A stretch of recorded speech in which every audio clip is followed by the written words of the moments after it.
Chapter 18, Thursday evening, 24th of October. Van the man was playing Someone Like You on the stereo, and he was watching two different shows, both muted on his twin 55-inch Samsung screens. On one was the news, and on the other was all the television he needed, most of the time except tonight. Red loved this song. They had danced to it on their second date, Someone Like You. He had whispered into her ear and kissed her on the cheek. Then they'd kissed on the lips, and they danced the entire song out in a Brighton nightclub without their lips ever parting. He watched her return to the living room after seeing the cop out, pouring a large glass of white wine and light another cigarette. Tut tut, you are smoking too much, baby, but don't worry, smoke on. It's not going to kill you. Something else is going to get you long before those thin white sticks with the filter tips. He watched her pick up the remote and turn up the volume on the news, but the fire at the Cuba Libre was no longer showing. Now it was the Prime Minister in some factory that made soup, wearing a silly looking protective hat and protective gloves, nodding approvingly as he supped from a large spoon. Red was crying. Bryce was crying too. He was staring at his laptop screen, looking through all the emails and texts she had sent him back in those early days when they had been so much in love. You're incredible. I miss you so much, my darling Bryce. I can't wait to see you tonight. XXX.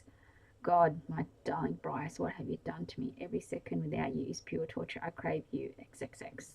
Did I tell you that you are the most amazing, incredible, smart, beautiful man I've ever met in my life? I want you so badly. I just get over here as quickly as you can. I'm naked inside my clothes and waiting for you. XXX. You stupid girl, he thought, sniffing and dabbing his eyes. You stupid, stupid girl. Remember that time we went to see Othello at the Old Vic in London? Remember that line?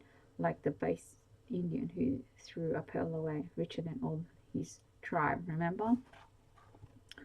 Chapter 19. 2 years earlier, Red had chosen her dress carefully with the help of her best friend, Raquel Evans, who had accompanied her for several hours that June morning on a trek around Brighton's fashion shops. She had finally settled on a simple black A-line dress from a boutique in Duke's Lane that both her sister and Raquel, who was also red-haired, told her looked stunning without being overtly sexy. Black always suited her, and she had followed the maitre d' confidently across the floor of Brighton's elegant Cuba Libre restaurant. Beneath the huge rotating bamboo ceiling fans, to a table in the corner, Mr. Lauren, he apologized, had not yet arrived, but as she reached the table, she saw, to her surprise, a bottle of champagne in an ice bucket and a red rose lying on the plate in front of the chair to which she was guided. Would Madame like a drink? While she waited, I'm fine, she had said, although in truth she was a bag of nerves and couldn't have done with a seriously large cocktail. She did not have to wait long. Within a few minutes, an apparition strode towards her. He was tall, with short black gelled hair, and looked like young George Clooney. He wore a beautiful black linen jacket over a white open-neck shirt, expensive-looking jeans, and dark-coloured loafers. And he had the most confident smile she had ever seen, with flawless white teeth. He was even better looking in the flesh than in his photograph. You are here before me. This is unforgivable of me. I am so sorry. His voice was strong with a faint transatlantic drawl. He took her hand and kissed it, and she smelt his very sexy musky cologne. Then he settled opposite her and said, smiling again, Wow, you are so not what I expected. She smiled at him. Oh, she was thinking the same. How come such a gorgeous hunk needed to join a dating agency? No, really, I had a feeling from your photo on the site and all the ones on your Facebook page that you would be lovely, but wow, not this lovely. Well, to tell you the truth, you are very nice. Surprised too, she said, and thank you for the flowers. That was really thoughtful of you. You like champagne? If you really twist my arm, she said with a grin. He raised a hand in the air and waved, and almost instantly a waiter came over and began opening the bottle. It's vintage, Bryce said. Only the best for you. When the glasses had been filled, he raised his. So, he said with a smile that almost melted her heart. Single girl, 29, red-haired and smouldering love life that's crashed and burned. Seeks new flame to rekindle her fire, fun, friendship, and who knows, maybe more.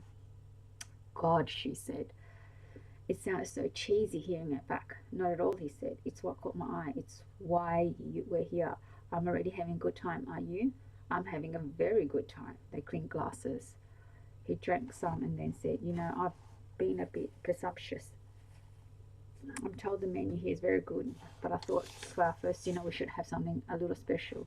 In one of your emails, you said you like self, selfish. I do. Excellent. I phoned and asked the manager to get us 2 lobsters, and to start, I thought we'll go off menu also and asked him to bring us beluga caviar. Does that suit you? It's the finest in the world. This all seemed so amazing. For a moment, she wondered if it was a setup. Had Raquel or one of her other friends done this, like a Mr. Hunt datagram or something? But why would they? They'd never be so cruel, surely. She looked at his face, and his eyes smiled back at her, full of laughter and life. This was real, totally over the top, but definitely real. My God, she said, wow. But I've actually never had caviar before. Not real caviar, just the lumpfish you get in jars. Nothing is too good for you, he replied. You are stunning, do you know that? Thank you, but no, I don't. Well, you are. They clinked glasses again. Who was this Adonis of a man? It was like a dream. She kissed an awful lot of frogs since Dominic. Had she finally met a prince, she couldn't be intoxicated, not from just one sip of champagne, but she was definitely feeling a little bit tipsy. There was something about him she found deeply charming and very sexy, and yet a caution bell was ringing in her head. Seen your emails, you never told me what you do, he said. I work as a PA for a structural engineering firm, she said, although actually I've always fancied becoming an estate agent. I've got contacts with several estate agents in the city. Just let me know and I can put you in touch with them. Thank you. And what about you? What do you do? Well, I used to be a pilot for the United in the US. Then I got a job as a private pilot for a Texan oil billionaire. Unfortunately, my wife became sick with advanced breast cancer and I couldn't be away all the time my job required. I felt I needed to be around to look after her. She was from England and she really wanted to come back here to spend her last days near family. I managed to retrain and get a ground job as an air traffic controller at Gatwick, like in the filming Pushing Tin. Yes, except it's not like that at all in reality. The caviar was served. It arrived in a silver bowl surrounded by ice with tiny blinis and mounds of sour cream. The eggs were the size of miniature peas, a silvery grey colour. She had never seen anything like them. They reminded her of large frog spawn. Bryce showed her the way to eat it by putting a tiny smear of the cream on a blini, then spooning the eggs on top and popping it in his mouth with his fingers. She copied him, then tried to mask her shock at the taste. Her first bite evoked the memory of her mother spooning cod liver oil into her mouth when she had a cold as a child. Then she felt the silky texture of the eggs themselves melting and experienced a sudden vision of excitement, realizing she was eating the world's most fabled and expensive delicacy. So he asked. Amazing, she replied. You're amazing, he said. Then from his inside pocket he suddenly produced a deck of cards and with a flick of his wrist fanned them out perfectly so that every single card was visible. Wow, that's pretty impressive. He turned the fan away so that only she could see them. Select one, just choose and touch it, but don't show it to me. She touched the Queen of Hearts. Okay, done. With another flick, he snapped the deck shut, and with another he fanned them open again. Do you see the card? He asked. It wasn't there. She frowned and glanced down at the table, wondering where it was. No, she said, I can't see it. Open your handbag. She leaned down, picked her handbag off the floor, and popped the clasp. She opened it and gasped. The Queen of Hearts lay there between her lipstick and phone. She lifted up. Was that the one you chose? He said eagerly. That's incredible. How did you do that? He shrugged. It's my hobby, he said.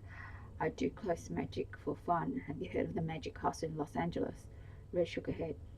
Have you ever been to LA? No. Maybe I'll take you there one day. Who knows? She grinned. I'd love to go to LA. Are you missing anything?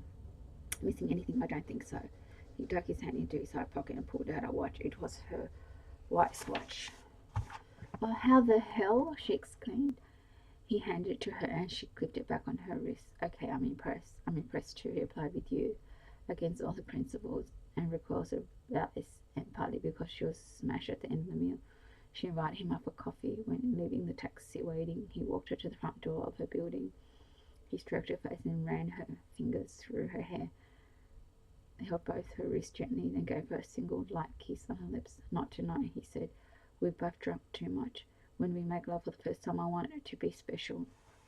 She closed the door behind her, walked along the communal corridor past her chained-up bicycle and floated up the 3 flights of stairs. It wasn't until she entered her third-floor flat in a modern block beside the River Adur, when with its view out over Shoreham Port, that she noticed the bracelet on her right wrist.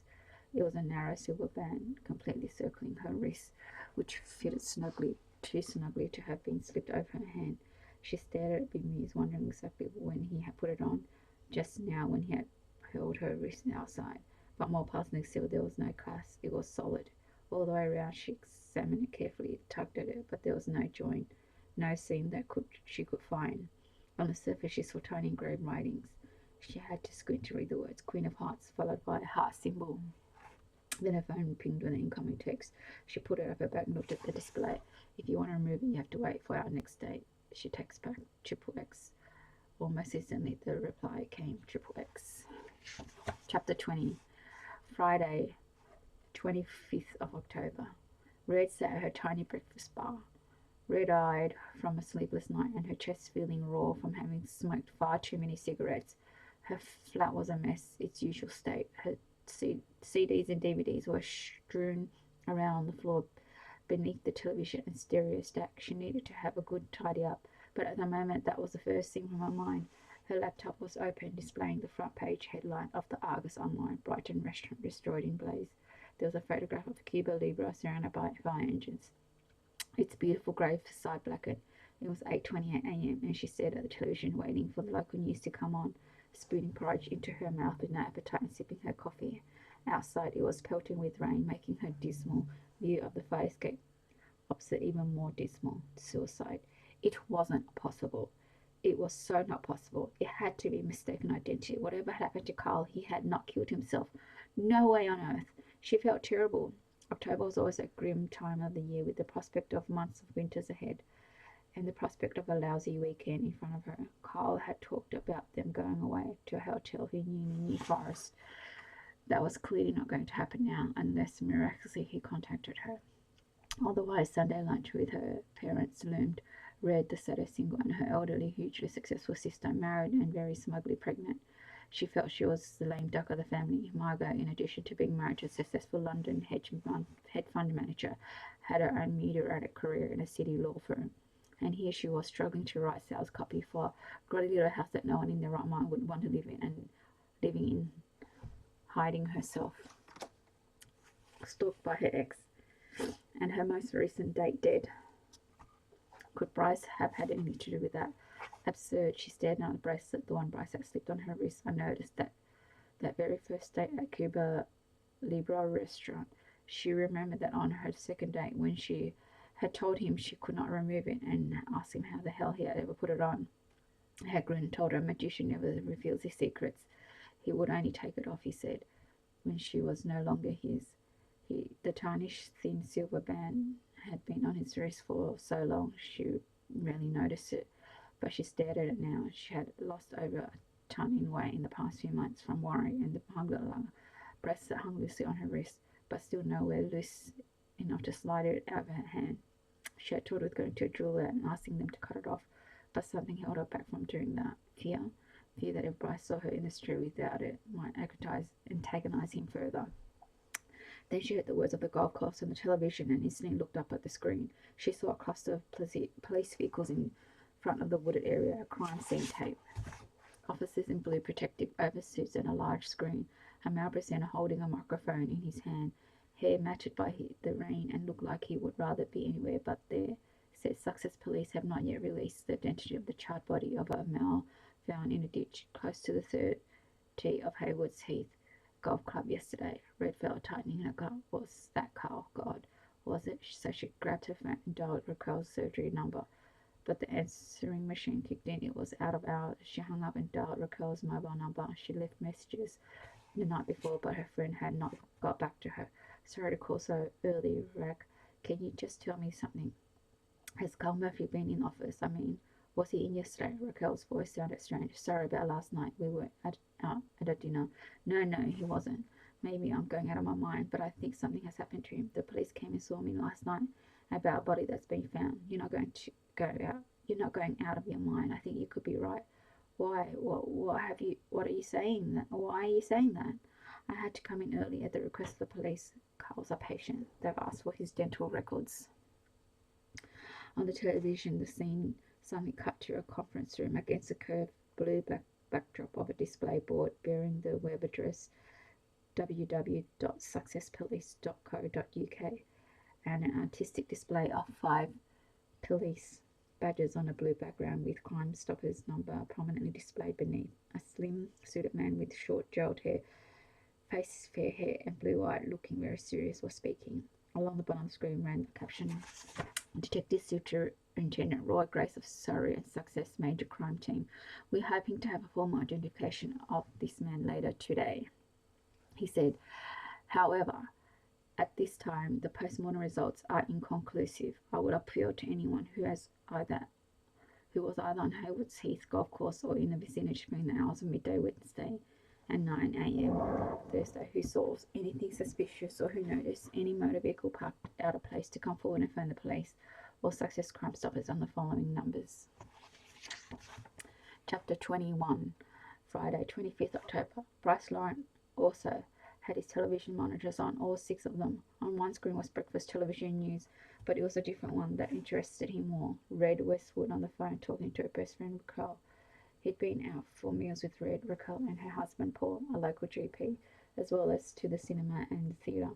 They'd even spent a weekend away together, the 4 of them in Bath. Raquel and Paul were all right. He hadn't exactly warmed to them, but they had not been negative about him. Not the way Red's parents had been, especially her bitch mother. Dental records. It wouldn't be long now, and then soon after she would find out this was only just the beginning. Chapter 22, Friday, 25th of October. Roy Grace had barely slept at all. He had ended the poker game £250 down, one of his biggest ever loss in the game. He often found it hard to sleep after his poker evening, but last night had been worse than usual. It wasn't the loss that bothered him. Over the years it had all evened out, and it was the camaraderie of the poker evenings that he enjoyed even more than the game itself. It was the suicide note that did not feel right that had kept him awake. Now he sat at his desk at 8:30 a.m. on Friday morning, sipping his second ultra-strong coffee of the day, staring at the overnight serials, the log of all reported incidents in the city, of which the major ones was the Cuba Libre restaurant Blaze. He felt a trend of sadness about the restaurant. It was one of Cleo's favourite places, and that had some great evenings there. But his thoughts continued to be dominated by the suicide note, which he had photographed on his iPhone. I'm so sorry, my will is with my executor, the solicitor of Maud Offrey, Dexter Associates. Life since Ingrid's death is meaningless. I want to be united with her again. Please tell Dane and Ben I love them and will love them forever, and that Daddy's gone to take care of money. Love you. There was something very clinical about it. It was carefully thought out. Was that consistent with someone who pours petrol over themselves? Who in hell would choose that kind of death unless it was someone trying to make a statement, like a political or religious protester? Surely a family doctor like Carl Murphy wouldn't have to be in a deranged state of mind to have done this. And if he was in the state, would he have written such a concise note? He picked up the phone and called out one of the regular members of the Major Crime Inquiry Team, Detective Sergeant Norman Potting. He asked him to obtain a sample of the doctor's handwriting from his secretary, then found a graphologist on the books of the College of Policing, which was now the principal resource of Force's use, and get it analysed along with the suicide note to establish for certain that they were both written by the same person. He glanced at his watch just a few minutes before financial investigator Emily Gaylor was due in to continue working with him on clearing up operational flounder. Cleo had been asleep when he had left much earlier this evening. It was strange, he thought. He had always loved his work, and it had come above everything else in his life. But now, since becoming a father, he found himself resenting having to be away from his son. He dialed Cleo to say good morning and to see how Noah was. She answered on the third ring. Hi, darling, she said, sounding distracted. You okay? He asked. Just giving Noah a feed. How was the poker in there? Don't ask, he said. But the boys all loved the meal. They said to say thank you. They're a nice crowd. They are. Suddenly she shouted out in agonized. Ow! What happened? Noah just sucked my nipple really hard. It's as sore as hell. God, there is so much they don't tell you about being parents. I wish I could help you more. Try growing some breasts. Okay, I'll get hormone tablets. She cried out in pain again, even louder this time. Shit. And then she said, you know what the weirdest thing is? Tell me. This might sound strange, but I was looking down at Noah in the middle of the night and I suddenly thought, you know, one day you might be pushing me around as a frail little old lady in a wheelchair. Hopefully not for a few years yet. You're right, darling. There's so much they don't tell you about being a parent. True, one day Noah's going to learn that he wants life lottery. He has the best mother in the world. Just remind him of the next time he bites you. Ow, she cried in pain. Shit, that hurts. There was a knock on the door. I have to go. He blew Cleo a kiss down the line, then hung up smiling. He was filled suddenly with an almost overwhelming feeling of love for Cleo and for his son. Then he looked back at the saucer night once more. It was a big reality check. It was really bothering him. Come in, he called out. Chapter 23, Friday, 25th of October. There were several things that Glenn Branson had in common with Roy Grace. High up on the list was the dislike of attending postmortems in modern investigations. Although the crime scene was a major focus for all homicide, it was the mortuary and the pathological laboratory that were in many ways the crucible of any investigation. But at 8:30 on a cold, wet Friday, October morning, with its grim grey tiled walls and stark overhead lighting, there were few more depressing places to be than the PM room of Brighton and Hove City Mortuary, Glenn thought. The detective inspector stood, gown up in green, feeling distinctively queasy. At the sickly sweet roast pork smell, tinged with petrol, emanated from the charred corpse that lay on the steel table in the centre of the larger of the two areas, separated by a square archway. The smell almost blocked out the normal reek of changing disinfectant and grease fluid that he associated with this place. Over to the left, in the adjoining room, were three elderly people laid out naked on similar tables, their skin the colour of alabaster, buff tags hanging from their toes. They had been prepped by Darren, the assistant anatomical pathology technician, helped by the locum who was standing in for Cleo while she was on maternity leave. The skull caps had been removed with a handsaw, their scalps peeled back and hanging over their faces, exposing their brains. Their sternum had been taken out and laid across the pupils of each of them in a nod at protecting their modesty, exposing their yellow, fatty internal tissues and their coiled intestines. They were awaiting the arrival of the duty local pathologists who would conduct a far less rigorous post-mortem than the one currently being carried out on the charred victim from Haywood's Heath Golf Club, whose arms were still raised in the air as if in final gesture of defiance. He remembered something irreverently that Roy Grace had whispered to him in here at a previous post-mortem, shortly after he had split up with his wife, Ari, and when he was feeling terrible. Matey, no matter how shit you are feeling, you are going to have a better weekend than any overnight guest in here. And for the one of the few times since his wife had died, he found himself grinning. When after a few moments he focused again on the present situation. The moment anyone died, they became the property of the local coroner, who made the decision whether a post-mortem should be carried out or not. The principal criterion was whether the death needed explanation or whether they had died from illness while under the care of their doctor. When the cause of death was obvious, such as from recurrent heart trouble, cancer, or no post-mortem would be required. But if the death was sudden, either from unknown causes or from an accident such as a fall from a ladder or a car crash, then a post-mortem needed to be carried out to eliminate foul play. But it was different for the victim in front of Glenn Branson here, where a more thorough examination was required to confirm whether it was indeed suicide, as the evidence pointed, or something more sinister. There were 30 Home Office pathologists in the UK who specialised in possible homicide victims and who were highly paid on a per-body basis for their work. Dr. Fraser Theobald, also gowned up in green, was one. He raised something that Glenn recognised as a human lung with large forceps. This is very interesting, he said, then dictated some technical jargon Glenn Branson did not understand into a small machine he held in his other gloved hand. On the wall on the far side of the room were weighing scales and a chart itemising the name of the deceased, with columns for the rate of their brain, lungs, heart, liver, kidney and spleen. All that was written on it so far was a non-mal and 7.5 against the brain. In addition to Glenn Branson, Darren and the locum in the room were James Gattrell, the CSI photographer, who was steadily working his way around the body, and the coroner's officer, Philip Kay. He was standing in a green ground, blue mice hanging from his tape just below his chin, dictating into a machine with a worried frown. I think you all need to see this, Fraser Theobald said, because of the implications. Glenn, along with Gartle and Kay, moved forward. He tried to avoid looking at the exposed, partly charred brain inside the open skull, but his eyes kept being drawn towards it. The left lung, the said. If our victim had set fire to himself, I would expect to find that he had inhaled both flames and smoke. There's clear evidence of fire and smoke damage to the thorax and lungs. Can you explain the difference of that, Dr. Theobald? Glenn Branson asked, are you saying this is consistent with him setting fire to himself? He peered at Glenn, his beady nut brown eyes, the only part of his face visible. Yes, I am. This is all pointing to suicide. But why in a ditch several hundred yards from his car? Branson queried. Theobald shrugged. Who knows what goes on in the mind of someone to decide to kill himself? That's not for me to speculate. All I can tell you is this does not have the appearance of foul play, in my opinion, at this stage. But I need to examine the body in more detail and conduct some blood tests. Glenn Branson stepped out of the room and caught Roy Grace to tell him the news, but to his surprise, instead of sounding grateful, his boss and mate sounded strangely distant and dubious. Thanks for listening.